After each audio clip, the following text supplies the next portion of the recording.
So sorry, but I'm not taking off my glass. Lockyer takes a shot. It's low. He's got it. I think he's got it. Merlin, are you going to speak?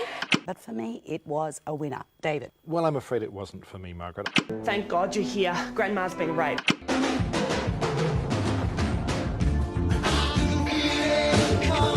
On.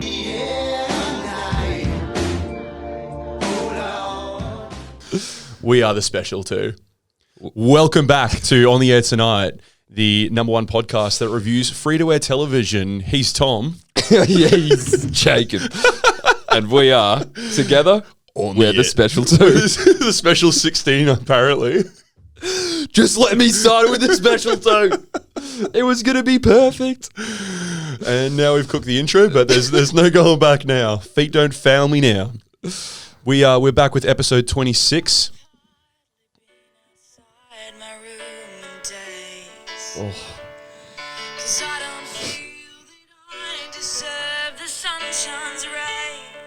Start your week with some tears. Oh, Missy. And a black coffee. What do you think's in this cup, huh? As this fucking Chinese jigsaw puzzle. Tears. Oh, yeah, if you're watching this on YouTube, you're having a real good time watching. It's on the Rubik's Cube. The phone has to stay by the microphone. I suppose we don't have and to. I have to drink my coffee at the same time. We don't have to worry about demonetization thanks to Phil Collins. Getting slapped with a double copyright claim. All right, that's enough. We're doing the whole thing. You're a fiend. My favorite video on Instagram is Ryan Shelton, the GOAT, just singing, just showing his appreciation for Missy Higgins in the car. He sings like the first 3 lines of the special two. Is that scream crying? No, he's just like 3 lines and he's like, "Yup, we're doing the whole thing." And he just sings the whole song in the car. Just rides the lightning. Yeah, so there's like no punchline or joke or anything. It's just like goes the whole way through. It's very nice. We've given a very strong hint from our week introduction into the ballad we just played of what we are reviewing this week. But before we get into that, how are you, mate? I'm good. Tom's sporting Australia's smallest mullet at the moment. Man just got a haircut on the weekend. He's gone 0 on the sides. Say, don't bring up the mullet. 0 on the sides, 1 on the back. No, 0 on the sides, nothing on the back. As in, don't touch it with a razor. As in, it's probably like a 3 right now. It's looking sharp, I'll say that much. It'll get there. It'll creep up on you, that's the thing. You still look like you'd get any job. That's an insult when it comes to mullets. Yeah, which is a problem. The thing is, it'll creep up on you at a family event, and then all of a sudden, your entire immediate family is yelling at you, going, "When the fuck did you grow a mullet?" Mm-hmm. It's a very polarizing haircut. Yeah. You either get people going, "That's the worst thing I've ever seen. Why is this a trend? It's not the 1980s anymore, and you're not on Centrelink." Yeah, grow up. Or people are like, "Cool dude." Yeah. Oh, you're one of those dudes. Eh? Yeah. Yeah. He's a guy's guy. He's a bloke's bloke. So yeah, that's happened to me. Well, I mean, not yet, but it's in the building blocks are there. The man's growing. He's planted the seed. We'll watch this beautiful tree on the back of his head flourish into the party on the back. And as I sport that, you sport one of the tightest large shirts I've ever seen. Yeah, mate. These HSPs, they go somewhere. Yeah, it's crazy that you can just be sitting there like a normal person. I'm like, you're in shape. You're not an overweight. And then I'm like, you push your gut out in a way that makes me go, have you got fucking an alien about to pop out of there? An absolute Sigourney Weaver. I'm in very strong control of my abdominal muscle. Thank you very much, Thomas. Say it one more time. This is why I joined a gym. And why I'm eating kidney beans like you told me to, Dad. Snack time. But yeah, we if you're not watching, we're sporting some fresh new shirts today. Shout out to our friend of the show, So Serene. Friend of the show, So Serene Apparel. Yes. Very much on brand with our good friends at Trademark Studios. Apparel supporting mental health. Mental health. You can't see it through my gut, but yeah, it says through my gut. Mental health matters. Mental health matters. It's actually quite a nice design. It's soft. Mm-hmm. It's a comfy shirt. If you want your own Mental Health Matters shirt, go to sosereneapparel.com. Yep. As I said, friend of the show, the one who actually coined the greatest compliment I've ever heard, mid-tier shelf Hamish and Andy. Mid-tier shelf Hamish and Andy. And we'll never live it down now. No. We'll never live up to it, and we'll never live it down. I'm carrying that one to the grave. $2 of every purchase goes to Beyond Blue. Get around it. But how have you been? Mate, I've been swell. We were supposed to do this recording yesterday. Yeah, we're recording this on Monday the 7th. We're meant to do it on Sunday the 6th. That's how numbers work. But Also days of the week. watching them days go by, water flowing underground. These days, slipping right through my hands. How about yours? No, nothing's getting through these hands, mate. Oh, these mitts. You see me behind a steed and coming through the air. I'm no Benny Hunt. No butterfingers. No, I had a very large weekend. I went to a friend's house party on Friday night. It was a belated housewarming, and it was robe themed. So we saw the finest kimonos, robes, dressing gowns. Learned a new word. Go.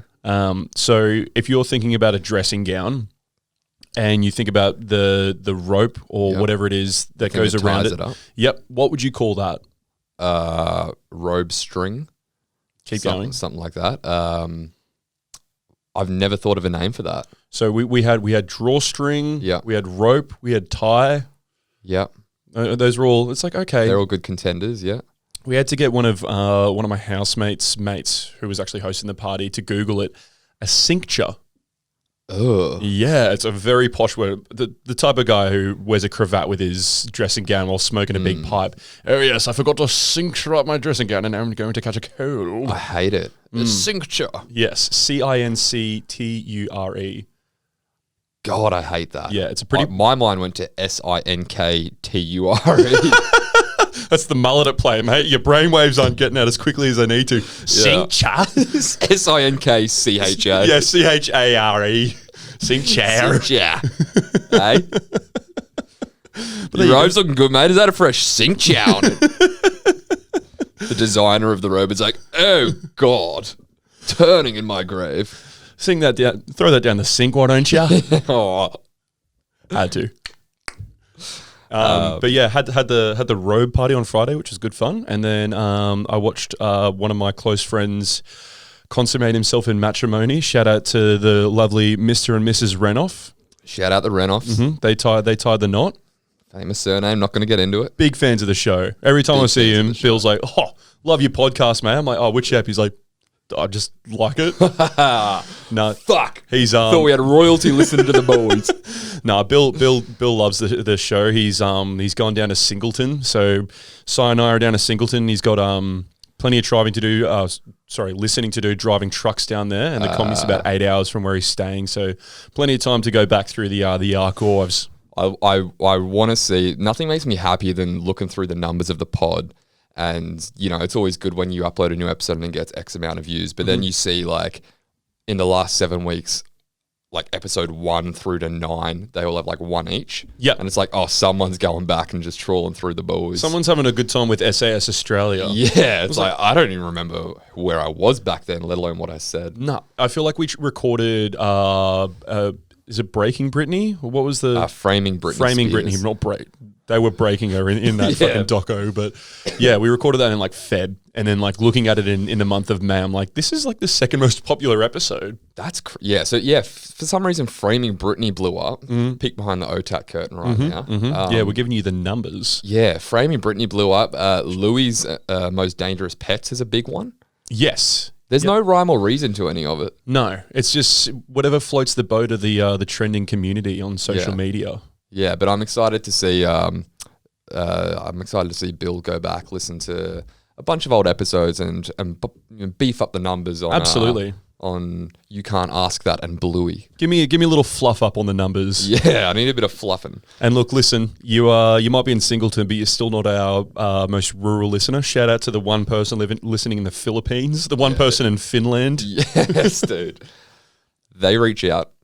They're big fans. But there's plenty of stationary listeners, Yeah. but there is only one listener who has dominated the whole of the Oceania Pacific. You know him, I know him. It's part Australian, part Chinese, smoked paprika.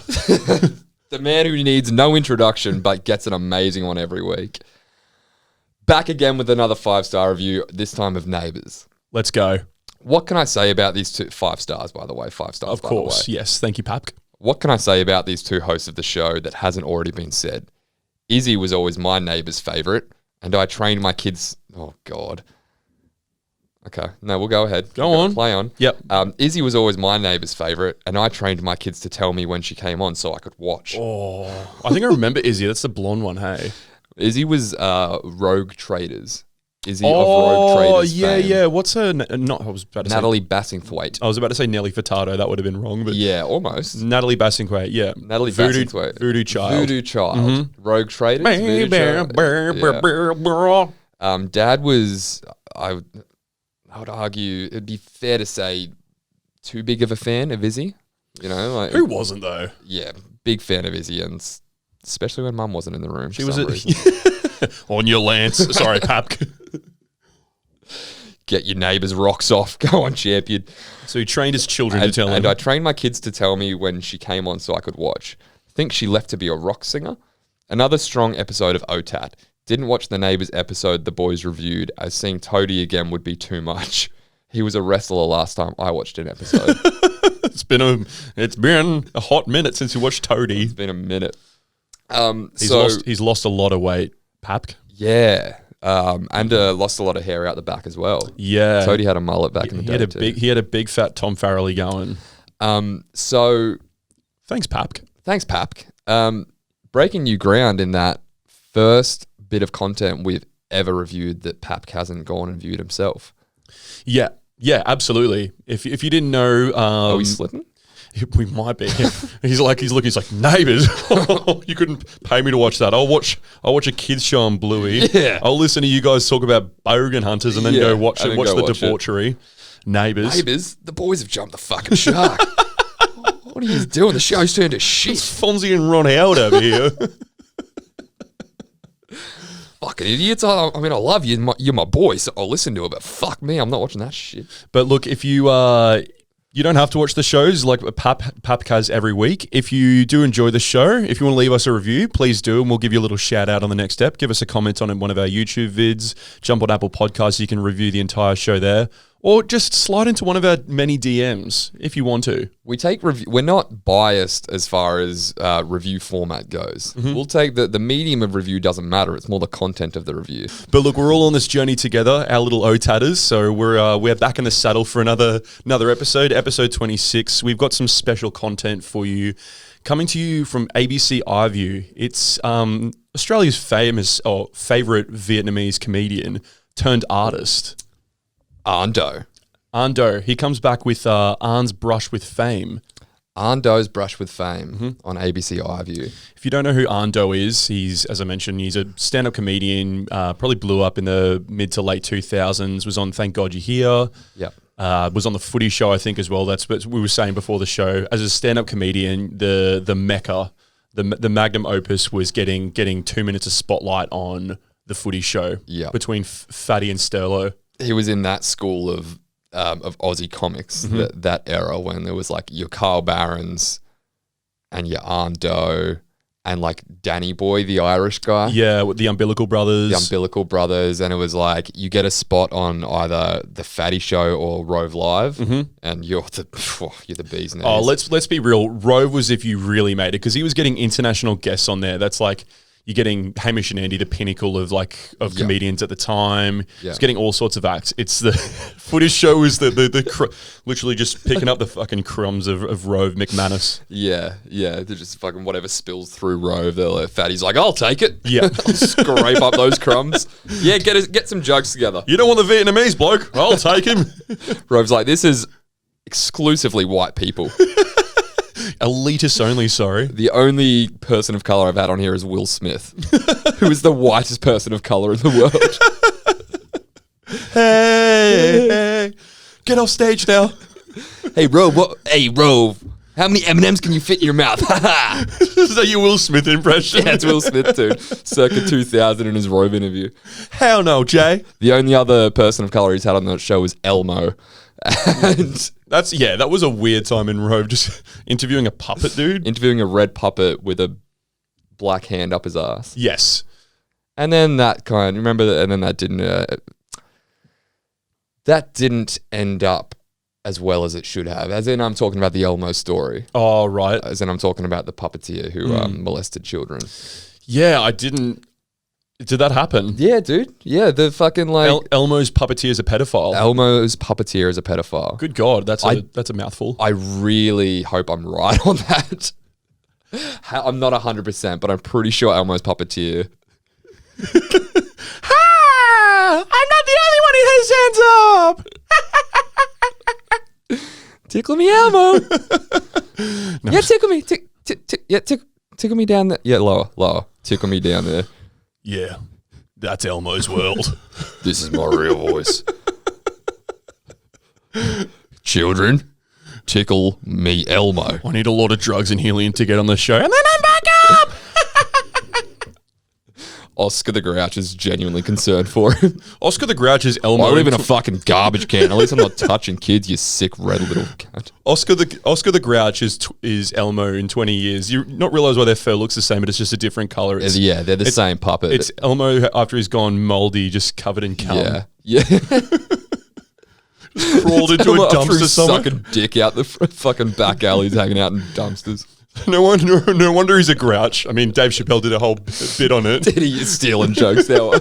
Yeah, doing a real Adam Friedland right now. It's original content. You grub. Anyone wonder why Oscar's so grouchy? Jacob Purry, I'm here all week. Oh, it's because he's covered in shit.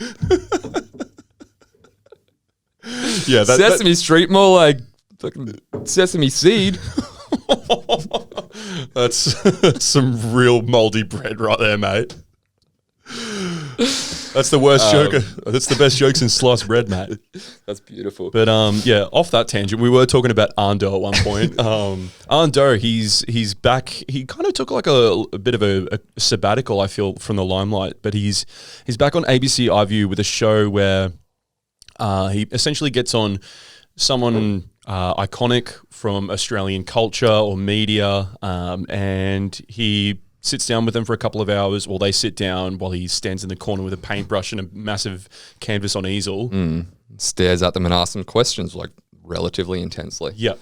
We're giving him shit. He's actually amazing at what he does. He's fantastic. I can't throw any shade at Anh. We can barely interview each other. Imagine us trying to paint each other while we're doing it. Bruh. That's the biggest I guess compliment that you can give Anh in this show. Is like, it's not his amazing painting, it's not his amazing interviewing skills, it's just that his fucking multitasking skills are off the Richter. It's phenomenal. Like, you ever tried to speak to someone taking your caricature at like a carnival or something?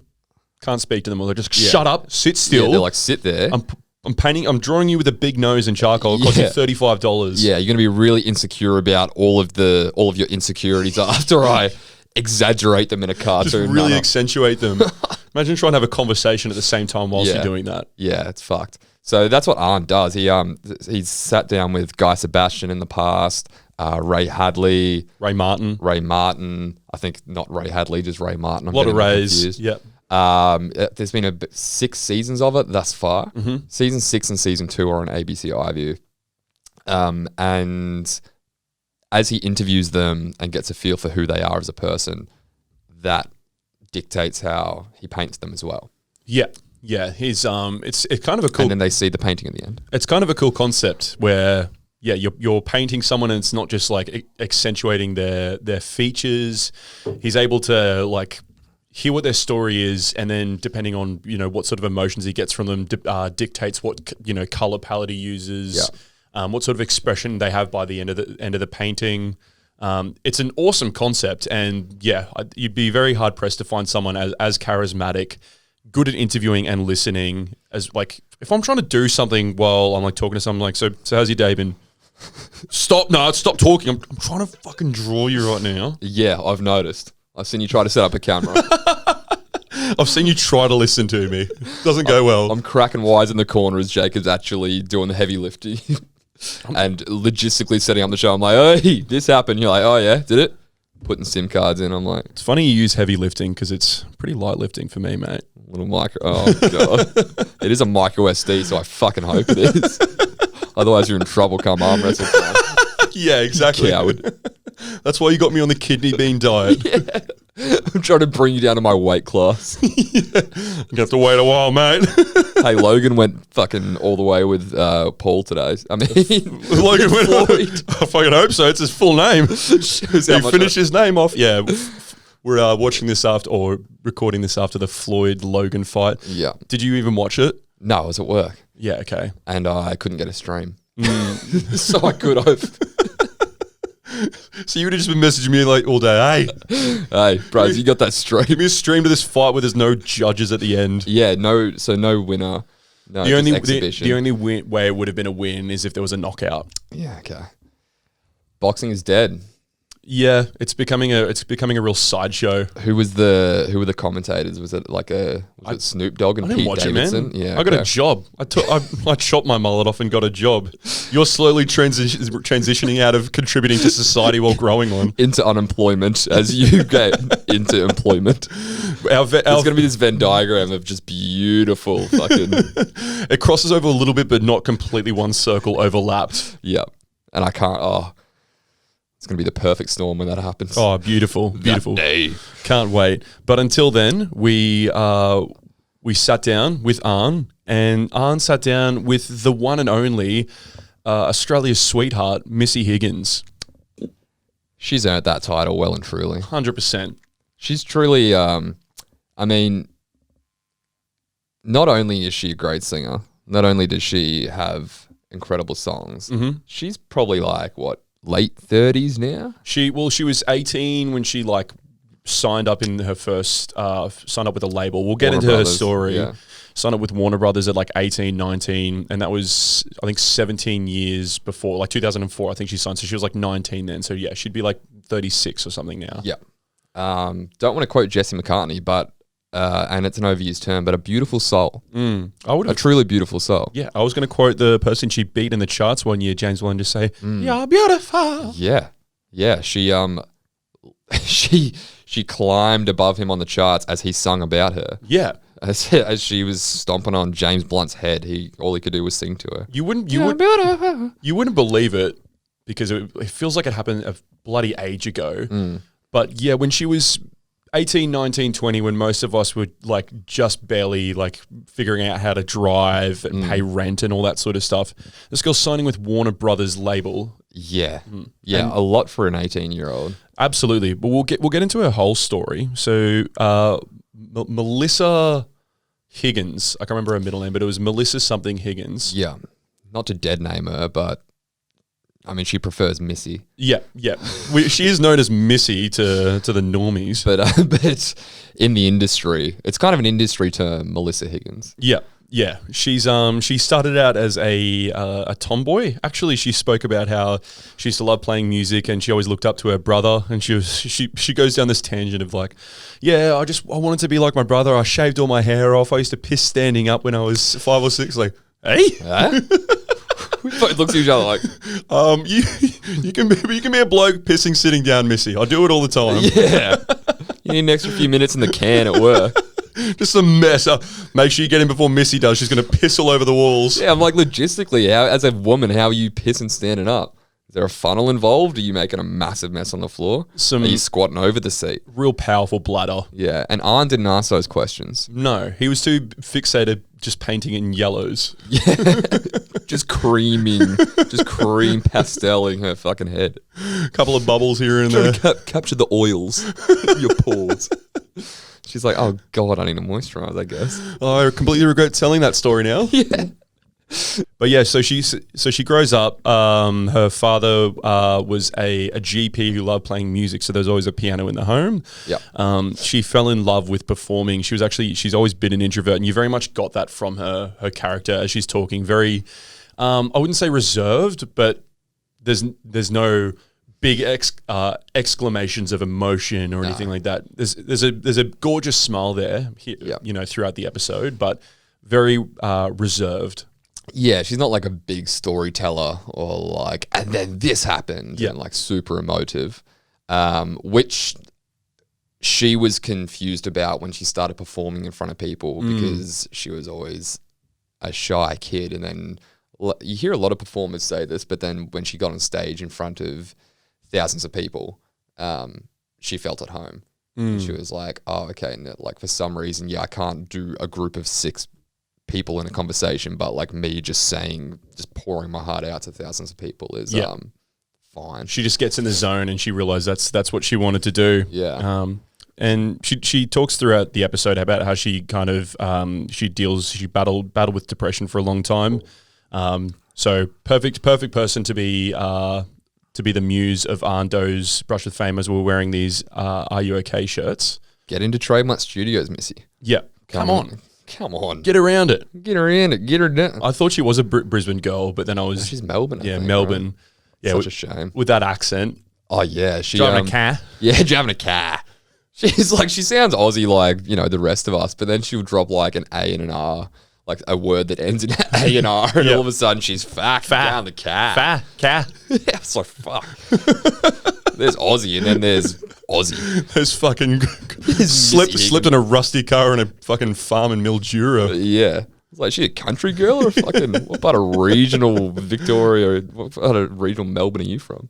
She's not from the mainland. She sounded like she was from a bloody remote island, mate. Yeah. Off Rio Island. The accent doesn't come through when she sings, which is... No. And like, yeah, so they talk to... Anh talks to her throughout the episode, but like about 10, 15 minutes in, they play her one of her first songs and like... just forgot what she sounded like just because I haven't listened to her in so long. And I just went, oh, your voice of an angel. Yeah, Jacob had a mini coom as soon as she started singing. Yeah. It was a lot. Just tear in the eyes, little teargasm. Yeah, a couple little tears leaking from all sorts of orifice. Anh, you need some extra paint? Running low on off-white. Running low on eggshell. So what colour your tears are? Hey, Hey. you know what I mean. Hey, Valvoline. Know what I mean. You know what I mean, Valvoline. Yeah, no, she does have the voice of an angel though. She does. And Without a single in there. She doesn't go, and you leave me with a scar. with us, it's very much, just the accent goes like that. Yeah. Which, I mean, it should when you're singing. I was talking to Papk about this the other day. Because About Missy. No, not about Missy. Just singing in general. Just singing in general we talk about singing sometimes. What? Yeah, no, I can tell. You've got the voice of an angel yourself. It's a normal thing. Talk to your dad about singing. Show me what them pipes do. And we were talking about singers who don't lose their accent when they sing. Your Will Wagners of the world. Yeah, Your Boing Boings. Yeah, your Boing Boings of the world. Shout out Boing Boing. Go check out Boing Boing on YouTube. He has a song about Jonathan Thurston. If you thought Missy Higgins was the child of it that Australia always wanted, you haven't heard Boing Boing from Cooktown. From Cooktown of Jungle Love fame. The absolute goat. He has a song exclusively about Jonathan Thurston because he's from Townsville. Fucking Boing Boing. All hail the king of the north. It's not a library. Talk it up. Come on, fellas.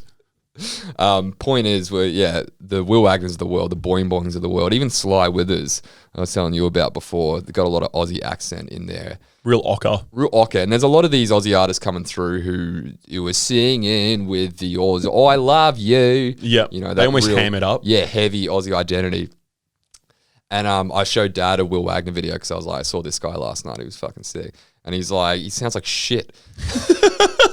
He's definitely like a polarizing sound. Like, I do love some acts with the Aussie accent, but golly gosh. Yeah, you're almost on the side of Papk when it comes to Will. Yeah. You're off the Smith Street Band. I'm not I wouldn't say I'm not a fan, but I'm not paying to go see him.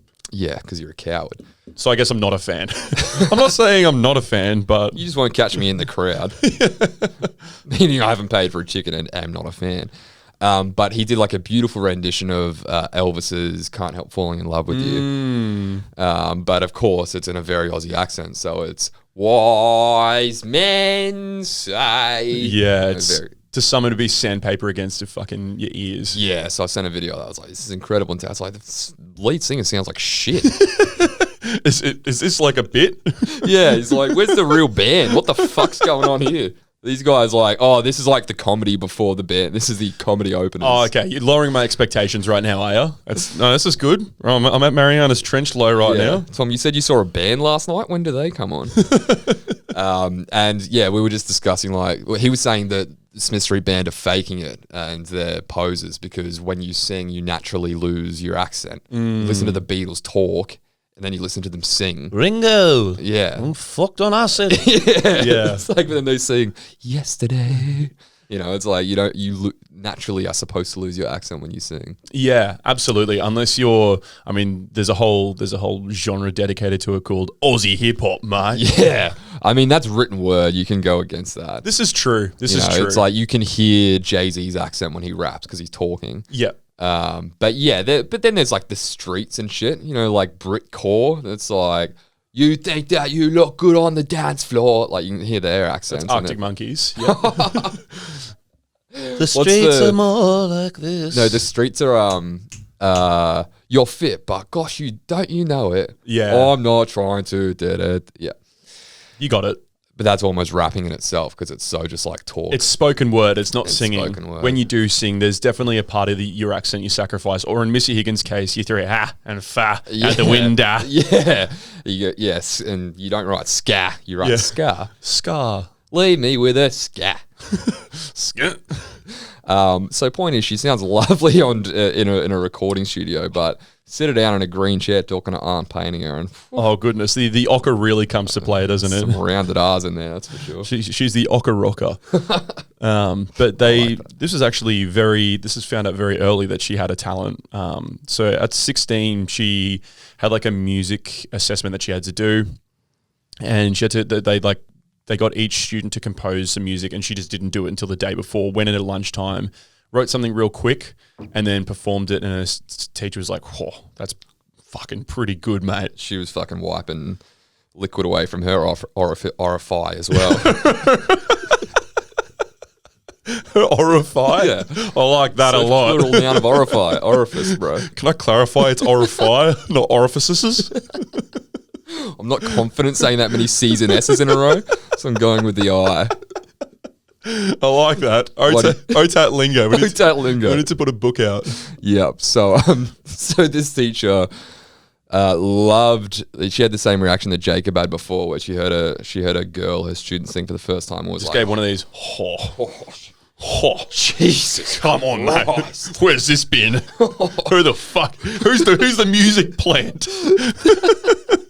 This is a reality TV show. Ashton Kutcher's going to come out right now. Am I being punked? I thought this is some bogan chick from fucking rural Melbourne saying scar from the far. Is this the same girl who fucking pisses standing up in the boys' urinal? What? You're joking. Bullshit. Where's the speakers? I don't buy it. Where's the lip syncing? You got me. You got me. Righto, Missy. Melissa. Right, Mel. She starts singing. She's like, I'm actually Missy Higgins. She's like, all right, Mel, go piss in the boys' toilet again. You're on clean up. You're on detention again, mate. And then she, in all seriousness, put out a great fucking performance. The teacher was blown away. And the rep for Roland was there, like selling keyboards to the school. And they went, we're looking for a student or just a young person to record their song on a Roland Emmerich. Little promo. And the teacher's like, yeah, how far? And Missy was like, how far? How far? Oh, fuck. On a Roland. On a Roland? Wait, in a Roland, mate. On a fucking Kelly Roland. On a Kelly Roland. Righto. She's my hero. This is my destiny child. That's what the teacher was saying. Yeah. How do you think she learned to talk like that? Why do you think Missy rolls her ass so much? For fucking Mrs. Carter. So from Bungadore High School. But then, Yeah, he's sussing her out in the taxi up and miscounted. Roland ended up just going, they did the same thing as we did, just, Yeah. all right, how about we just... They just- leaked a bit. How about we just use that as our, like, we're going to just use your music now as the... Yeah. I can't remember if it was for a commercial, but it was basically like, we need a song now for the brand of Roland. Yep. And we're going to use Missy. Yep. They couldn't get Kelly, so they got Missy. Yep. She, Yeah. like, fast forward, like, I think 18 months, she's backpacking in Europe, just bumming it out in some flea-bitten beds, she was saying. Yeah. And then she gets, like, a call saying, yeah, you know that track that you put out? That's blowing up in LA. Warner Brothers want to fucking sign you right now. Yeah, she put it on, as many Aussie artists have. She got her start on Triple J Unearthed. That's right. It was, yeah, so so Roland picked it up, and then her sister put it on Triple J Unearthed. Yeah. She won that. Yeah. And then LA got their, Hollywood just sunk their fangs into it, and they're like, who's this fucking... Yeah. Or young Aussie. She speaks like a fucking true blue battler. She sounds like an angel, and she pisses standing up. Sounds like we got ourselves a winner, boys. Yeah. Sony, Warner Brothers, fucking... What's his name? Harvey I was thinking, are you saying about say Harvey? Yeah, big Harvey. Everyone, Why does he have an Ocker accent? everyone. No, that's him. That's how he talks. Everyone got wind of this young girl from Gundawindi. Yeah. And they were like, sign her. Warner Brothers won the race. They did, and it wasn't before long. We mentioned at the start of the episode, but it wasn't before I think in 2004. Her album just started like literally topping the chart with these other bands on it. So you had Green Day with American Idiot, James Blunt with You're Beautiful, Foo Fighters, Black Eyed Peas with Monkey Business, Kelly Clarkson at the time, which I think in like 2002, she was easily the biggest star in America after like the original American Idol. Season 1. Gwen Stefani. Yeah. Those names Huge alone. artist she's crawling over. And you got some bogan out of Victoria. Yeah. The sound of White, her first album. Yeah. Fucking like, and you're looking at like, Monkey Business, like iconic. And it's like I love when they scroll up the ARIA chart. It's such a time capsule. Yeah, it is. Like, Because I remember when all those songs were out. it starts at like Foo Fighters at number 10, and then it creeps up. Kelly Clarkson's like number 2, but yeah, as I mentioned, James Blunt. Green Day, like Green Day, American Idiot. Yeah, come on, they were the biggest band in the world at one point. They were massive. That's the only thing. They're in the Simpsons movie, mate. Yeah, they were in the Simpsons movie. Missy wasn't in the Simpsons movie, not that we saw. So I mean, ARIA charts aren't everything. She might have been an extra, extra in the back. We're doing another Australian episode. That's Matt Groening. That's my Matt Groening impression. Can we get Missy Higgins? Just looking at I'm just pulling up The Sound of White. This is the album that... Go on, feed us. That fucking blew up and put her on the map. I mean, Scar tune, The Special 2 tune. I don't know any of the other ones. If we heard them, we'd be like, Steer, that was another good one. Yep. Remember that? I do remember that. Remember the video for that? She was in the car. She was like a test dummy. She was a test dummy, like a... Crash dummy. A crash dummy. Yep. So they heard, it's a good fucking video. It's quite literal. I mean, it's called Steer, and then I think she meant like an emotional path, like Steer, but then the director was like, oh, you just want to be about cars. It's like, no, it's not about a car. You can mock that all you want. It's not Let's Drive by Shannon Noel. Could be worse. Anywhere you want to go, I will take you there, baby. Take you there, baby. Fuck, what a time of Australian music. Dude, it was... The thing is, at least the video, Matt, the song was literally about driving. So then the director was like, let's make the video literally about driving. Yeah, there's no... You're a pretty surface level bloke, Shannon, so we're not going to go too metaphorical with this. I think most of Shannon Noel's songs were... I mean... What was his massive one? What About Me? What About Me? A cover. Yeah, cover. His biggest song was a cover. Doesn't surprise me. But yeah, what a strange time in Australian music. So when Missy Higgins is topping the charts, you had Guy Sebastian and Shannon Noel battling it out for the greatest upset in Australian music history. A year later at the ARIAs... Just quickly, sorry, before you move on. Feed me. I was just going to say, with the ARIA chart, the only thing you have to be... mindful of and take with a grain of salt is all those massive names that she was climbing above. You don't know how long that could have been Green Day's like the tail end. Yeah, because it could have been their 18th week in the fucking top whatever. This is true. And then everyone else might have just like had their time in the sun, and then they like needed a new one, you know? Yeah, it's not like Drake or something today where he's like 8 weeks at the top, and then like at the very end he's just everyone's like off that and they're onto the new Cardi B or whatever. Yeah, exactly. Pretty much the same thing. Yeah. But still, for just some Aussie girl. Some kid up there with like the biggest artist in the world. Yeah. In the same handful of people. Yeah, very cool to see. It's shocking. And as I was saying before, like strange time in Australian music. Like who have they got hosting the ARIAs now? Hot Dogs from Big Brother. Tony. Fuck, I'd pay to see Hot Dogs host the ARIAs. He would. Who's that guy? He's anymore? dead. Hot Dogs is dead. He's either dead or he's got a gut bigger than mine, which is saying something. He's full of dogs. But yeah, so that's who was probably hosting now. Back in 2004, you had Gretel Colleen and David Hasselhoff. Huge. The Hoff and Gretel Colleen. The Hoff coming straight hot off the SpongeBob SquarePants movie. Yeah, that's I guarantee that's why he was there. He was like, all right, I'll do a press junket for the SpongeBob film. I got to ride this lightning while I'm 55 years old and I'm still at 8% body fat. He still looked good. Yeah. He's looking trim in that suit. He's looking tall. Absolutely, yeah. But like when you talk about the great duos of Australian presenting, you've got Bert Newton and Muhammad Ali back in the day. Did that happen? Remember that? Yeah. Well, you remember there was that famous moment where they were having a bit of banter and Bert Newton said, "Oh, I like the boy," and then Muhammad Ali, yeah. Oh, okay. Getting into some hot water. Ali goes, "What did he fucking say?" Excuse me? And you see Bert just go, "Oh my God." He's Yeah. like, I did not mean it like that. He should have just doubled down and be like, "What are you, a girl then?" Yeah. What? Yeah. I'm not going to go there. It's not a fucking insult. Yeah.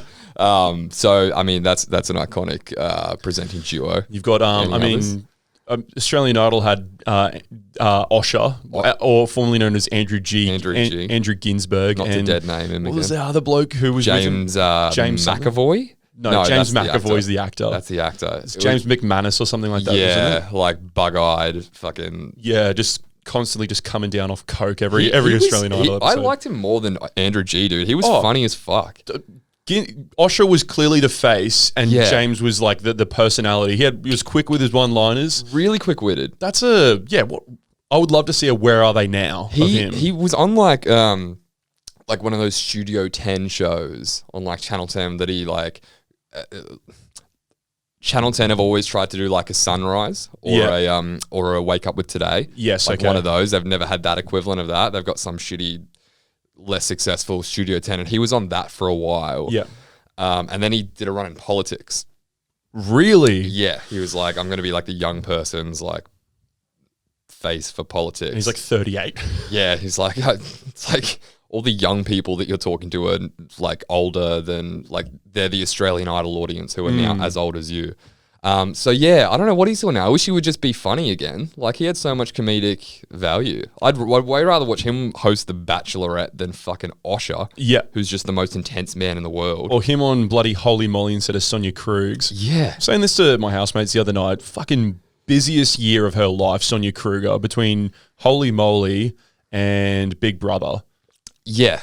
I hope she's getting paid well for that Channel 9 contract. She on Dancing with the Stars as well, I feel. Probably. They just get them on contract and then they're like, whatever we need you for, I'm sure they're fucking paid fine. She'd be on a Channel 7 retainer. Yeah. They just use them for whatever their big show is at the time. That's crazy. Yeah.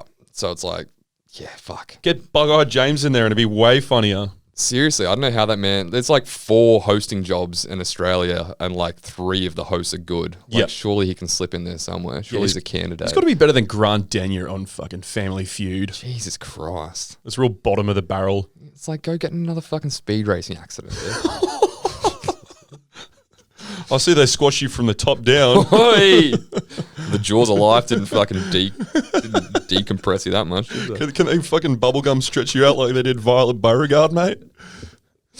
How does Jesus. how does an Oompa Loompa get on TV? Is that the Family Feud question? Grant Denyer for $30,000. 12 Bitcoin. don't think that's how Family Feud works as a show, but yeah. The other one, with him explaining, you wouldn't know the rules. dude. Yeah, No, you go. I was just gonna say between Andrew O'Keefe and Grant Denyer, they're the two. Andrew O'Keefe. Andrew O'Keefe was Deal or No Deal, Oh, yeah. and Legs 11, and he was like, He always, sucks, that dude. he's a madman. Yeah. He gets videoed on the piss, like he's been caught on the piss like a lot of times, just lying down in the gutter, smoking a dart, looking up Yeah. at the world, going, "Fuck, Deal or No Deal." He's one of those dudes where, like, from a very early age, I was like, oh, I find you really annoying because he would just constantly just talk over people. Yeah, No, I'm going to have my moment in the sun. I know this is my show, and you get 30 seconds, but I'm going to talk over 22 of them. the sign of a good host. Yeah, great. Yeah, no Eddie McGuire. No, he's Watching Who Wants to Be a Millionaire the other day. Eddie's a everyone's got an opinion about him. He's probably not the most well-rounded individual. dirtbag. Yeah, but he's so good at what he does. As in, like, gets the most boring people on, the most ordinary humans, and then he just, like, He just charges through them. pulls intel out of them. Like, if he wants to have a chat with someone and they're like, I feel boring and I don't know what to say, he's like, all right, it says here you joined a conga line back in 1984. What was that all about? You know, like the boring fact they have about themselves. That's interesting. And he would just have a fucking chat about nothing and then, like, make them feel comfortable. Yeah, just like overloading on charisma. Yeah. Yeah, really stealing the spotlight. There's been plenty of times things he's done throughout the years, including the thing we spoke about with the Adam Goods documentary. Yeah. I mean, recently he's been kicked off as the president of Collingwood Football Club, but the guy still commentates like 2 games a week. What? How are you going to try and make a statement about, like, nah, this guy can't be attached to the sport for his racist comments, and then be like, nah, we'll make him the voice of the sport? He's actually got more time now that we've freed up his commitments over at the club. He can just be the face of not just one club, but every club now. The super villain, Yeah. Just mega mind. He's like, That on top of probably the... RM racist mind. that's why they make Aaron William Boots. The racist minds of AFL football.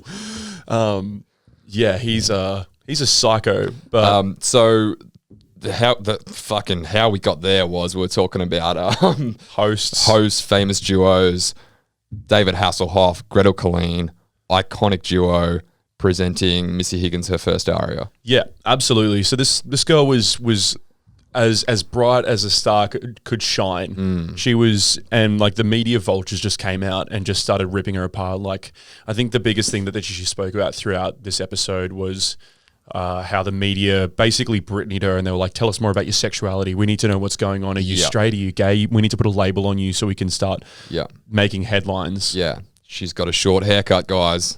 I smell money. Yeah, pretty much. I smell a lesbian in the mix. Is this song about a he or a she? Yeah. Her Or manager's both? like, you're worth probably more if you just, like, fucking drop your R's and curl them a bit and act a bit gay. Get some baggier jeans. Just act a little bit gay. Just lean into it. She's like, I don't really know or care. And they're like, just, you're gay. You're gay Higgins now. And this is like 10 years before... You're Mr. Higgins now. Miss me, Higgins.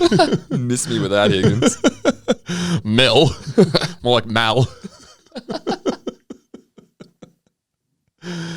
But she somehow prevailed through all of that, and I couldn't believe it when she said that, like, at her very peak when she released her second album, she was in the US and she did 280 shows in 1 year. Yeah, it's nuts. That is bananas. That's more. That's doing a show more days than not doing a show. That's a show once every 1.3 days. Yeah, that's crazy. That's bananas. That's bananas. She. We struggle to do 52 a year, mate. 200 and how many? 282. 280 shows in 365 days. For those playing along at home, you just said it. Oh, I was going to say, for those playing along at home, there's 365 days in a year, and she's done 282 shows. 280. Still a lot. Stop adding the extra 2 on there. Sorry, she had 2 less. You're right, it's not that many. No, it's pretty piss Probably not easy. worth mentioning. It's easier than Just piss it up against the wall. Yeah. She pissed standing up for all of them, by the way. That was her final act. Yeah, for my final act, this is called the Todd Carney. And I'm a girl. That's impressive. It's also called a handstand. But she, truly a gem. Well, she talks about the touring over there and the conditions. Yes. And really shines a light on like how unglamorous a rock star's life is. Yep. Like this girl is probably the biggest Australian artist at the time. Sure. Easy. One of the biggest artists in the world at the time. Yep. You know, within a handful. And she's on a bus sleeping with the band with just a driver who kept a shotgun under the seat, and they all sleep on the bus. They don't have showers. They don't have hotel rooms. She was like, it's really like not that fun. It's pretty Kentucky. Yeah, pretty Kentucky. And that was the saddest thing about this whole interview with her was because she talks about, and I think I'm jumping ahead a bit. No, go for it. But she's talking about the reason she stopped, because I mean, if you haven't noticed, probably haven't heard a Missy Higgins song in a while. No. Not since the start of the episode. Yeah. You haven't heard her on the radio lately. Yes. And I mean, the reason for it, she fell out of love with it after blowing up, doing all the tours at such a young age. And she, in the back of her mind, was always like, that's the end goal. My dream is to play packed out stadiums and perform for thousands of people at a time. She thought that was her dream. She thought that was her dream. And then she gets there and she didn't like it. She was like, it's exhausting. I don't feel a connection with the crowd when I sing. I feel like I'm a product. I feel like I'm just writing songs for these Warner Brothers suits. Yeah, she's too busy dodging these accusational interviews with New Idea and Today and whatever the case may be. Yeah. And then going to packed out shows exhausted from fucking riding a bus from, Arizona to California. Yeah. And she's having to get it up and do it again and again and again. It's just, that would be extremely depressing. And she talks about her relationship with depression, and she's always had it, and her dad had it as well. Yeah. Which she found out later on. She said it's been in the family for generations. But that would be so depressing to strive for something your whole life, and you're like, when I finally get there, I'll be happy. When I finally get there, that'll be it. And then you get there, and it's like, oh, that sucks. And she was just burnt out. The only silver lining of that is because she got it so young, she has the rest of her life to figure out what else she wants to do. Yeah. What if you battle for like 40 years to find this thing, and then like you finally get there? Say if you're a Susan Boyle or someone like that, and then you strive your whole life, and then you finally get there and you're like, oh, it sucks. Yeah. That would fucking hurt. Yeah, literally someone who's been in the shadows your whole life, and then you finally get the world's light shine on you. Yeah. Susan Boyle's a perfect example. Fucking biggest name on the planet for a good 4 to 6 weeks, couple months. Yeah, at most. Yeah, yeah. And then like brought out a Christmas album. Yeah, and that was it. Yeah. Last you ever heard of Susan B. Oil. Yeah, but I mean, maybe she liked it. Maybe she liked it, and it was like, oh, she's just a meme who's like, she's the ugly girl, but she's like got a pretty voice. That was like her meme. Her shtick. It's like, if you're a fucking, what's his name? Brendan Gleeson became an actor at like 50. Like he like found his fame at like really late. It's like, what if you, struggled your whole life to find this one thing, and then you finally get it, and then you're like, it sucks. Well, what she said, that would be crazy. It would be. And she basically said that like, as like someone who's coming up as a creative or an artist, you think that's what you want. You think that selling out shows and having people hail your voice or you fucking singing your name in unison and doing these interviews and being just, the hottest name on the block. You think that's what you're striving for. Yeah. And it just turns out that she came to realize it was actually kind of healthier for her. She had to come back down to earth after being up so high to realize that the thing that she loved the most was the creating of the music, was going through the process of collaborating with people. And she had to like rebuild herself after like being a star, then coming crashing down with depression. Yeah. Yeah. And she had to, rebuild herself and go, all right, what am I? I'm a songwriter. I want to be a mum. Mm-hmm. And like, that was her like identity, I guess. Like, yeah. Interesting fact, interesting side note. The song that we were playing at the start of this show, The Special 2, sounds like a breakup song, or just sounds like a love song. It is a love song of sorts. It is a love song of sorts, but you immediately go to, it's a love song between Missy and a guy she's seeing, or a girl. Or a girl. That's a crazy thing. Tangent. all the gay stuff, all the gay shit. She was on the cover of gay magazines. Cover of gay magazine. It was like fucking, yeah, it was like Queer Weekly or whatever it was. Cherry, I think it was called. And then she, like, all of these, like, gay headlines. And then she married a guy in the end. She wasn't even gay. No. So it's like she was just, like, rushed into making a decision of, like, yeah, I guess I'm gay. She found a bloke, 6 months later, married. 5 months after that, had her first kid. Yeah. And she's been happily married with 2 kids ever since. Doesn't sound very gay to me. No, but that's was just like a precursor. Some gay shit going on in your house. Come over and you'll find out, brother. I don't want to.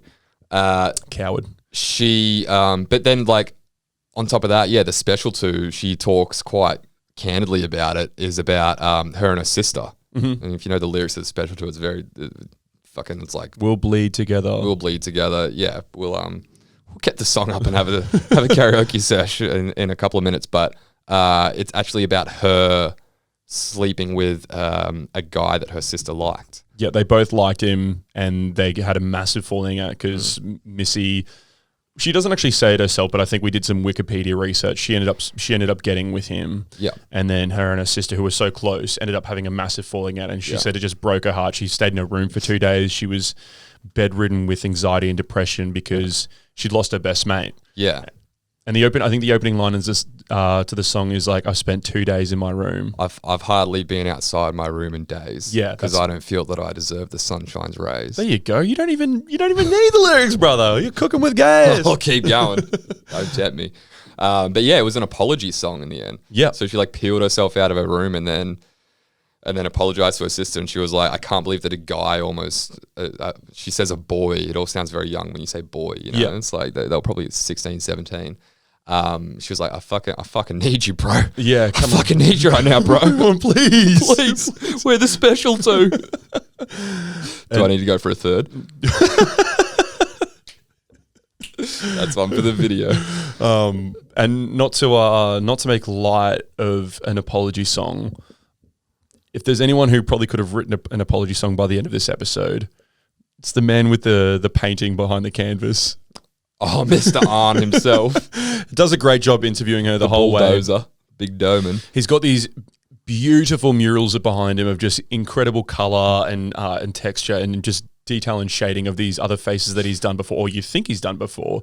And then he gets through Missy's, he turns it around, and you're like, after this story that you've been on with Missy, the best thing about this show is that you go through a journey with the person. Arn's a fantastic interviewer. And then at the very end, your expectations up there because you feel like you've just been there going through the roller coaster. Arn turns it around. It's like, is that the same person? That Missy? Is that Hissy Miggins? Schmeggy Liggins?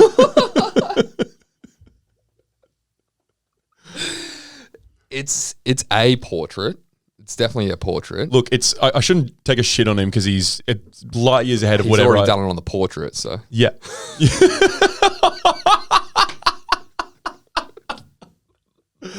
Hang on. How did you interview Missy when she's sitting over there and she looks like she's stood up pissing all over the canvas? So, Missy, I'm going to take a shit on the canvas right now. I'm just going to need you to stand up and piss like you said that you did when you were a tomboy. It was a big Anh Do. Yeah. Shut up. You love it. But, yeah, just look, talented guy, but just looking at it, I was like, I remember there was just we turned around and both of us just sat in silence like, I don't want to make fun of this. I kind of feel bad. And I was like, it's a bit cursed, isn't it?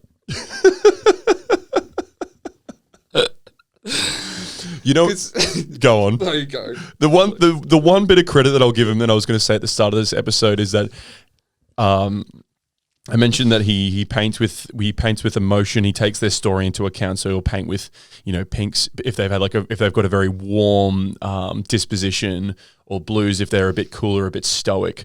Fucking one of the people he interviews who shouldn't be on the show at all because it's Arn's brush with fame, not Arn's brush with 30 seconds of fame. Arn's brush with lame. Yeah, yes. Thank you.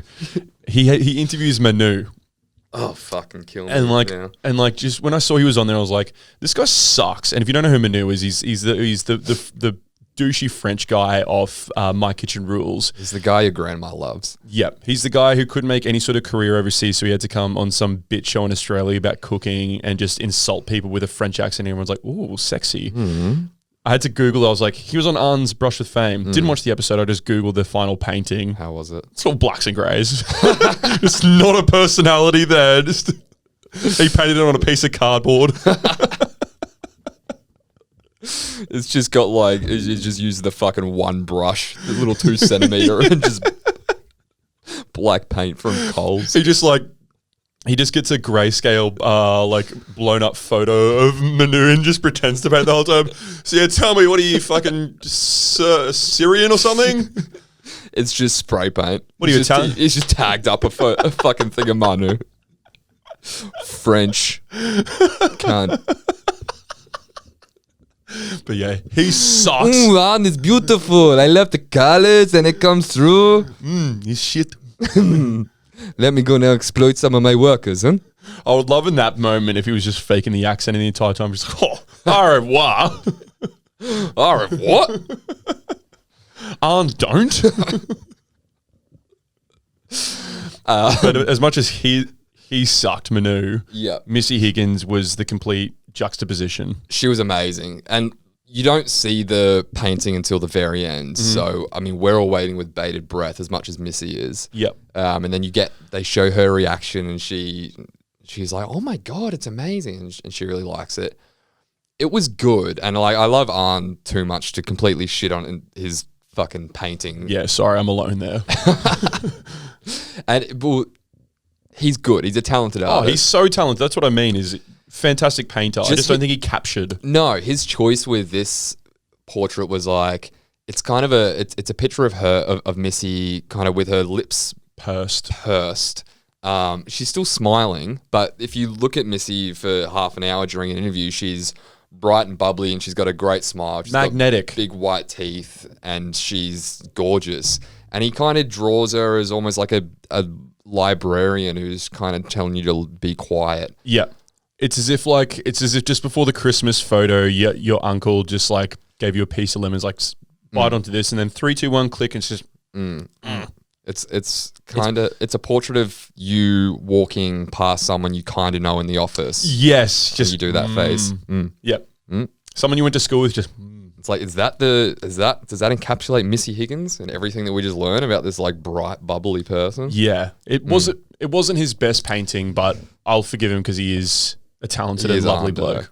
It goes to show, I mean, it did give me an insight because I know fuck all about painting or artists, like when I say artists, I mean painting artists. Visual artists. It goes to show it's not about how good you are. It's, Bob Ross is very good with fucking drawing things and, putting strokes and knowing where the right colors go. Technique. Mm-hmm. But you can have the best technique in the world and best fucking knowing how to draw a tree in the world, whatever that skill is. Yep, shading and dimensions and all that shit. But like he might not be the best at that, but the way he talks about people and understands humans and emotions, like that's, I guess, what makes a good artist, at least if you're painting people, understanding like someone's warmth or he gives a character breakdown of them. Of their disposition. Yeah, afterwards. And it's like, oh, you have to know all of that to influence the painting. Like the Shane Warne painting I'm looking at right now, it's like,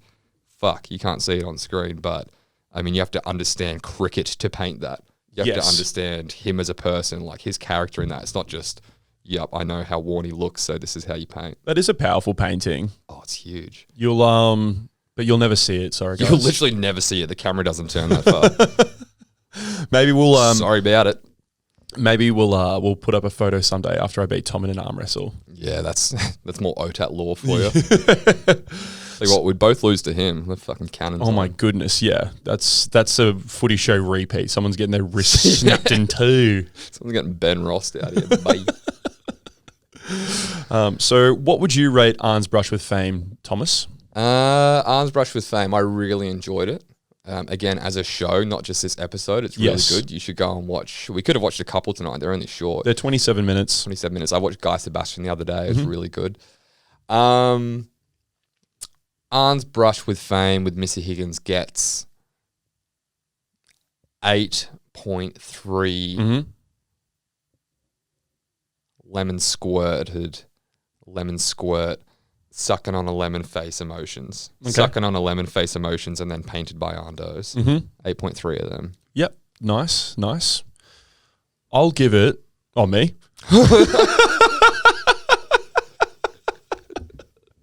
I did the Jacob special. I think 8.3 is pretty much on the money. I was going to say like 8 standing, pissing up the wall out of 10. Missy Higgins. These ratings are getting fucking gibberish. There wasn't a lot of good references in that. I don't know. 8 ARIA. It's just a thing that happened. 8 standing, pissing up the walls. 8 Hasselhoffs out of 10. That's not a tangible thing, bro. All right, 8 Hasselhoffs out of 10. Okay. Fuck you. 8 David Hassels. 8 shit mullets out of 10. There you Talking go. about Hoff. I wish. This was great. That's the greatest mullet you've ever seen, Mark. Well, wait and see. Wait until he's challenged. Can't wait for you to shave this off in like 2 weeks. Shut up. I got scared. I had to go to a meeting and they didn't like me. Thought it was about this. I didn't get let in the building until they said go up to Jimmy Rod's. The podcast numbers went down too. It's probably because of the mullet. Fuck it. No, it doesn't matter. Yeah, start blaming everything bad in your life for the I was mullet. just kidding. Trust me, pal. It gets worse. You gotta lean into it. I'm just going to swap our faces on our logo now. Yeah, dude. You have to wear a Broncos jersey for that. Yuck. No, you couldn't pay me to do that. So, thank you so much. If you've joined us this far into the episode, thank you for joining us on episode 26 of On the Air Tonight. If you did enjoy the episode, we do encourage you to go leave a comment on YouTube. Give us a cheeky review. That or Apple Podcast. Give us a follow on Instagram. Tell your mum, tell your dad, tell your best mates, tell your dog. Even he'll listen to it. Show your marts. It's not that hard to show your marts, to especially show your dog, because We can't steal that. It's not that hard to show your mates. it's that hard to show to your mates. Can't even say what that's. Nah, yeah, shout out BBB. Come on, fellas. It is a podcast. Share it out. Just steal someone else's Yep. boing boing lyrics. Thank you again. We will see you next time. Bye bye.